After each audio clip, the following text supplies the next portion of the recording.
Oke, halo teman-teman. Namaku Umar Al-Faruqi, biasa dipanggil Umar. Sekarang sebagai trainer, pembicara, serta konten kreator, akunnya @pembelajarproduktif. Sekarang ini sehari-hari aku membuat konten di sosial media tentang pengembangan diri dan produktivitas. Dan mengadakan berbagai kelas-kelas gimana kita supaya bisa lebih produktif dan upgrade keterampilan pengembangan diri. Dulu aku alumni dari STI ITB, aku S1 Teknik Elektro ITB dan S2 Layanan Teknologi Informasi di ITB.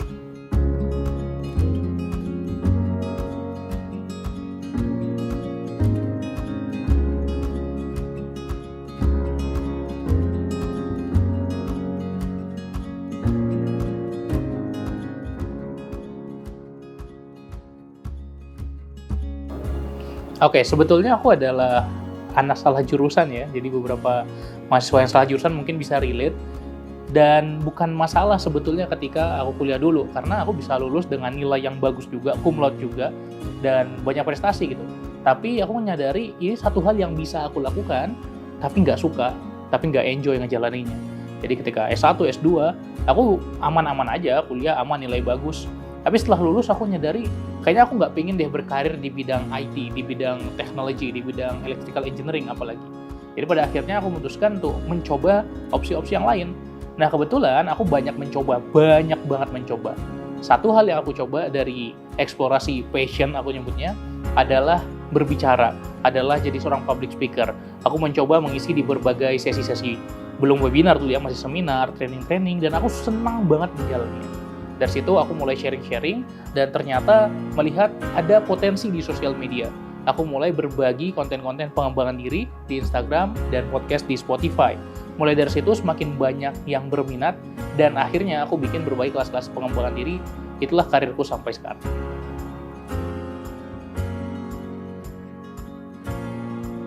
Oke, jadi memang sekarang nggak berhubungan ya dengan kuliahku dulu, dan akibatnya ketika nongkrong sama teman-teman ya beda banget gitu. Teman-temanku sebagian besar itu bekerja sesuai dengan apa yang dipelajari jurusan. Sebagian besar menjadi seorang engineer atau insinyur, baik di perusahaan, di corporate, di startup, di government. Sebagian besar teman-temanku jadi engineer, kalau nggak paling ya konsultan, tapi masih berkaitan dengan dunia teknologi. Jadi sebetulnya aku sangat lari lah, beda sendiri dibandingkan teman-teman aku seangkatan. Dan anehnya lagi, aku yang pertama kali sidang dulu, yang pertama kali lulus S2, aku pertama kali dapat gelar master di angkatan aku, malah aku yang salah jurusan, anehnya seperti itu. Tapi ya, karena memang teman-teman aja, bahkan mereka suportif juga, appreciate juga. Walaupun pada awalnya banyak lah yang meragukan gitu ya, wajar ketika kita baru memulai. Tapi pada akhirnya sampai sini ya fine-fine aja. Aku juga masih berteman baik dengan teman-teman sejurusan seangkatanku dulu, dan kita bisa saling sharing juga, gitu sih. Sebetulnya banyak sekali yang kita pelajari ketika kuliah, tapi kalau yang relevan sampai sekarang, aku bisa bilang nol kalau kita lihat dari ruang kelasnya. Aku jauh lebih banyak belajar di luar kelas.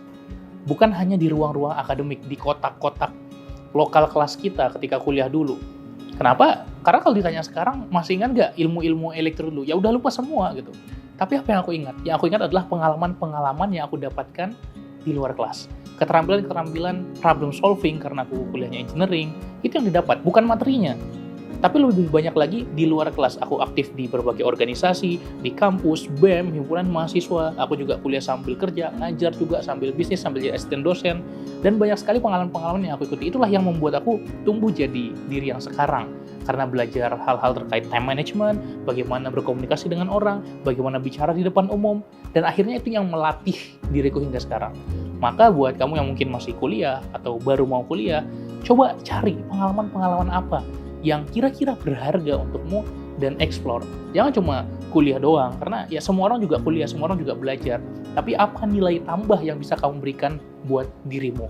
Dari situ aku belajar banyak, terutama ketika di kampus dulu, aku menganggap kegiatan-kegiatan itu sebagai 3 hal yang aku jadikan pelajaran sekarang.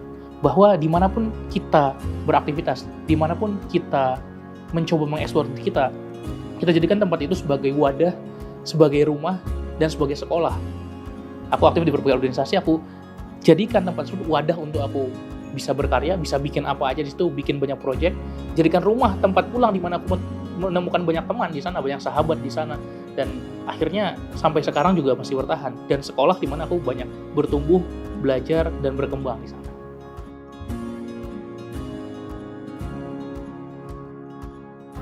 Pembelajar adalah orang yang terus belajar. Of course, sesimpel itu kita paham. Tapi banyak sekali yang membatasi belajarnya hanya studi doang gitu ya. Jadi di dalam kelas, padahal jauh lebih besar dari itu. Beda antara studi dengan learn-nya lebih luas lagi, lebih besar lagi. Sehingga keterampilan pembelajaran, bagaimana kita bisa mempelajari hal baru, mengupgrade keterampilan kita, skill kita, pengetahuan kita, akan membuat diri kita menjadi diri yang lebih baik. Dan mindset ini kita tanamkan dalam diri kita sehingga setelah sekolah, kuliah, lulus, bahkan hingga hari ini aku pun belajar setiap hari. Tadi pagi juga aku baca buku, tadi pagi juga aku ikut online course, dan terus meningkatkan keterampilan satu demi satu. Maka menjadi pembelajar berarti kita selalu memiliki dua hal utama. Yang pertama, memiliki kerendahan hati untuk terus belajar seperti seorang murid, dan yang kedua, siap untuk membagikannya juga sebagai seorang guru. Kedua hal ini kalau kita pegang, mau sampai kapanpun, tidak hanya terbatas ruang lingkup akademik, kita bisa excel, kita bisa jadi yang terbaik di karir kita apapun itu.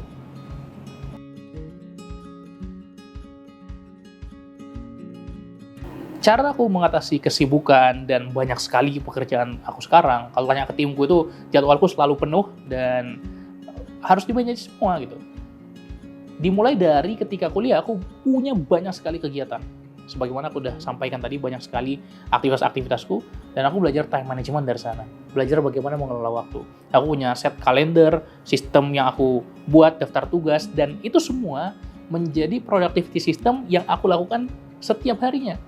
Maka di awal hari aku selalu membuat jadwal aku hari ini ngapain aja. Jam sekian sampai jam sekian ada di mana dan melakukan apa. Semuanya itu sudah terencana. Berkaitan juga dengan daftar tugas aku dan project management yang aku lakukan. Maka setiap hari aku punya daftar yang harus dilakukan, dan di akhir hari aku akan mengevaluasi, review lagi apakah semuanya terselesaikan dan apa yang bisa diimprove untuk hari berikutnya.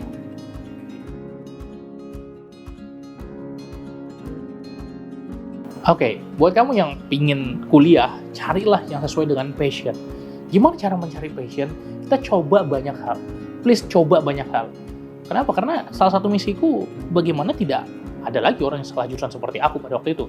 Of course, aku bisa banting setir, tapi banyak yang akhirnya masuk ke jurang kebingungan setelah salah jurusan. Nah, aku harapkan itu tidak terjadi lagi. Maka explore banyak hal. Ketika kamu sekolah, ketika kamu mau memilih jurusan, cobain dulu berbagai kegiatan-kegiatan dan aktivitas. Dari situ, cari yang mana yang paling kita suka, yang paling kita enjoy melakukannya. Nah, setelah itu, kita tentukan jurusan yang sesuai dengan passion kita, maka kita akan lebih enjoy ketika menjalani kuliah nanti.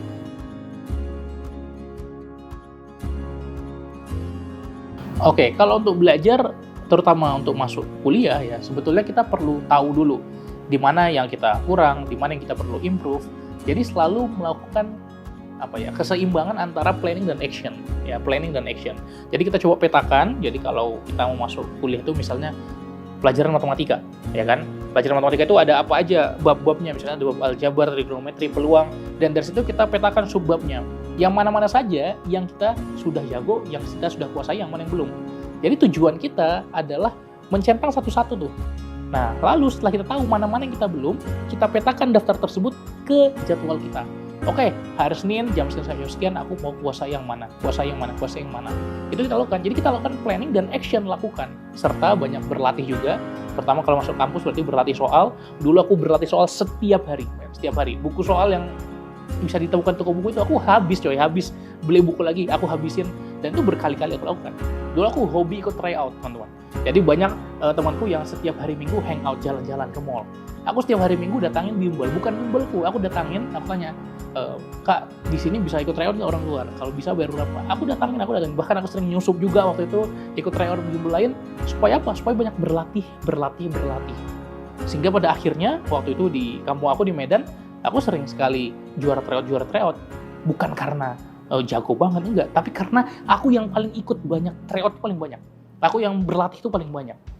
Maka siapapun kamu pasti bisa juga kalau kamu mau berlatih. Gitu cara aku masuk ITB dan kamu juga pasti bisa.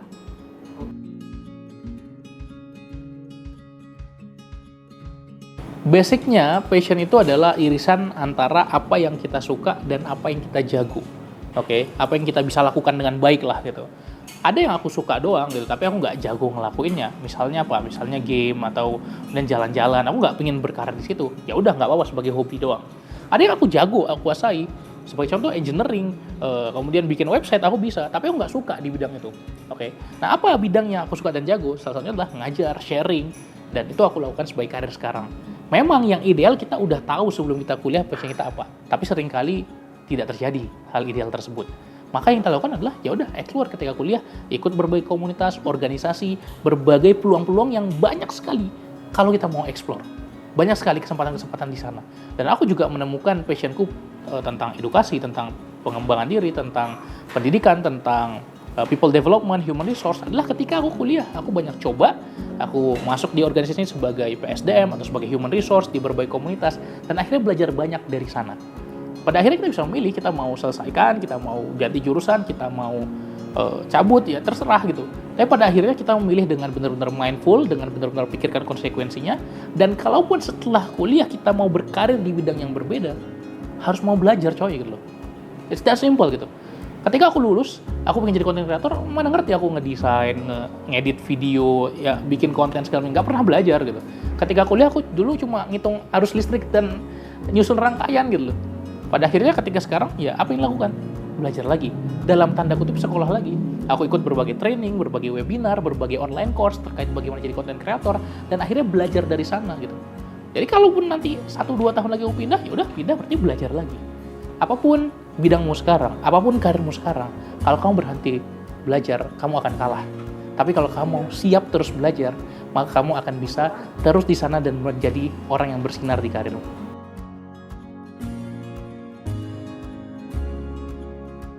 Oke, buat teman-teman yang pingin cari passion, sebetulnya aku punya satu jasa namanya Talent Mapping. Jadi, aku adalah Certified Talent Mapping Practitioner, dan sekarang ini banyak membantu teman-teman untuk menemukan passion-nya apa. Teman-teman yang masih bingung, yang masih galau, yang masih mau menentukan tujuan hidup, nanti ada satu software tersendiri, nanti situ ada tes bakat, dan akhirnya nanti ada sesi konsultasi bareng aku untuk menemukan passion-nya apa. Nah, semua informasinya ada di Instagram aku, bisa cek aja di link yang ada di bio Instagram aku. Instagramnya ada @pembelajarproduktif, dan sering juga aku bagikan informasi-informasi serta tips pengembangan diri di podcast aku, Cerita Pembelajar. Silahkan cek aja di Spotify.